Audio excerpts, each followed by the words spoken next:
6 butir kuning telur, 50 gram gula pasir, 1 saset santan instan kemasan kecil 65 ml, 60 ml minyak goreng resap asli 55 ml ya. Pasta pandan secukupnya. Aduk semua bahan sampai tercampur rata dan gulanya menjadi cair.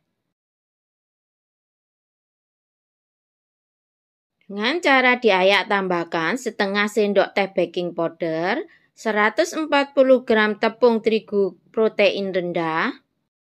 Ayak agar tidak ada bahan yang bergerindil. Untuk tepung terigunya tadi sudah saya campur dengan seujung sendok teh garam. Aduk-aduk perlahan semua bahannya sampai tercampur rata dan menjadi licin seperti pasta ya.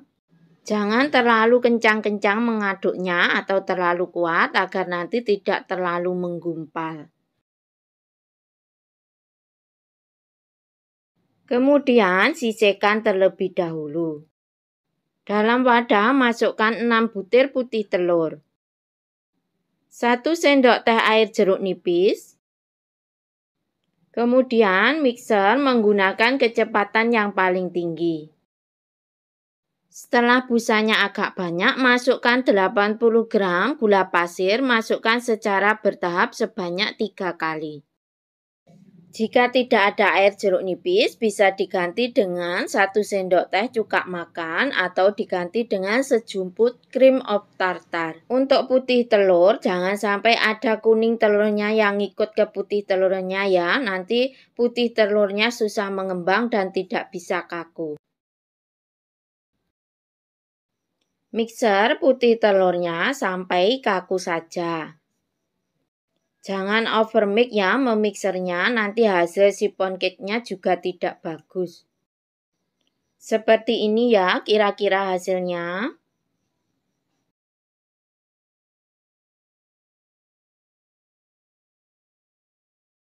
Dan jika wadahnya dijungkirkan, maka tidak akan jatuh ya untuk adonan putih telurnya. Ambil sepertiga bagian adonan putih telurnya tadi, masukkan ke dalam campuran kuning telurnya. Campur dengan cara diaduk balik perlahan sampai adonan putih telur dan adonan kuning telurnya tadi tercampur rata. Tambahkan sisa putih telurnya, masukkan secara bertahap ya agar mudah saat mencampur.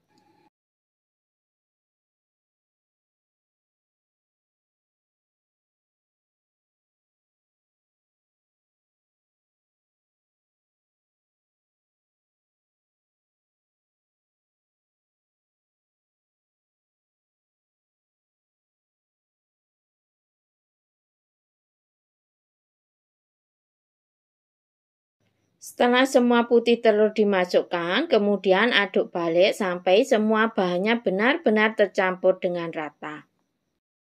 Perlahan-lahan saja ya mencampurnya agar putih telurnya nanti tidak kempes.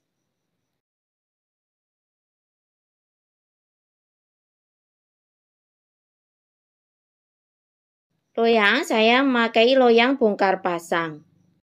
Loyang yang saya pakai ini berbentuk lurus ya, jadi atas bawah itu diameternya sama. Loyang tidak perlu diolesi apa-apa agar nanti hasil chiffon cake-nya tidak kempes. Loyang yang saya pakai ini diameter 21 cm, tingginya 9 cm ya. Ini loyang yang saya punya saat ini. Loyang ini sudah jadul. Jadi jika ingin memakai loyang yang diameter 20 cm juga boleh, yang bawahnya kecil, atasnya lebar. Jadi nanti hasil chiffon cake-nya akan terlihat bagus dan merekah. Tapi jika dipotong-potong, saya lebih suka yang bentuknya lurus seperti ini karena nanti potongan chiffon cake-nya akan berbentuk lebar atas bawah. Semua dikembalikan lagi ke selera masing-masing ya. Putar-putar adonan dengan tusuk sate atau lidi untuk mengeluarkan gelembung udara yang terdapat dalam adonannya, juga sekaligus untuk meratakan adonan. Bawah loyang sengaja saya alasi dengan loyang lagi ya, agar nanti adonannya tidak merembes keluar. Oven sudah saya panaskan terlebih dahulu menggunakan api sedang ya. Saya panaskan selama kurang lebih 15 menit. Panggang adonan selama kurang lebih 55 menit. Tentunya disesuaikan juga dengan karakter oven masing-masing karena tiap oven karakternya berbeda-beda. Saya letakkan di rak tengah. Jika ada tutup lubangnya, maka sebaiknya ditutup ya. Bismillahirrahmanirrahim. Alhamdulillah, lihat hasilnya sudah terlihat mengembang ya. Kemudian tes dengan tusuk lidi. Jika tidak ada adonan yang menempel, itu tandanya sifon cake sudah matang dan siap untuk diangkat.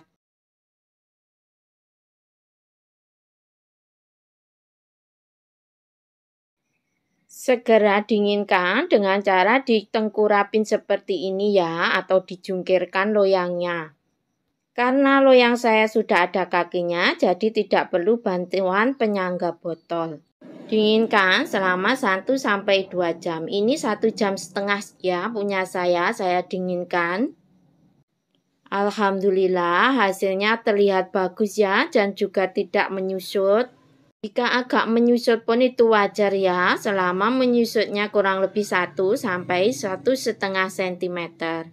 Sisir pelan-pelan bagian pinggiran sifon cake untuk nanti memudahkan mengeluarkan dari loyangnya.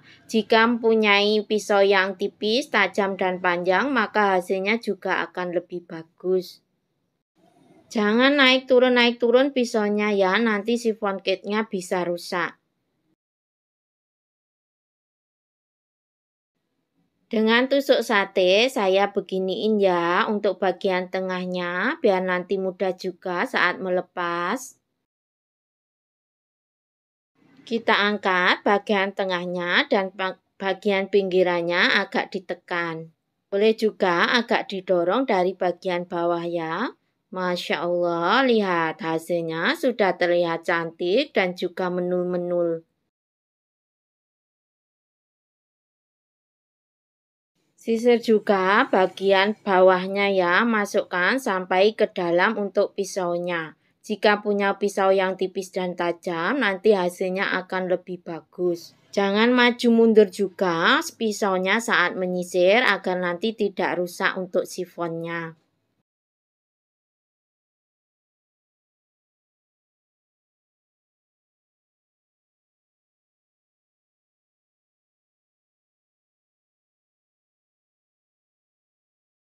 Jika kita mempunyai pisau yang tipis, panjang dan tajam, maka bagian ininya tidak akan tertinggal ya.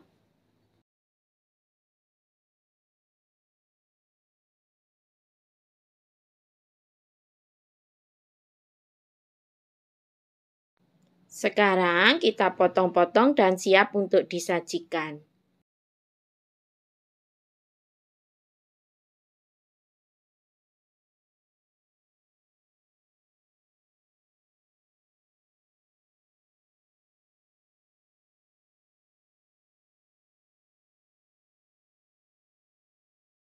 Masya Allah, lihat hasilnya sudah terlihat benar-benar lembut ya teksturnya. Perpaduan santan dan pandannya waktu di oven tadi benar-benar sudah menggugah selera.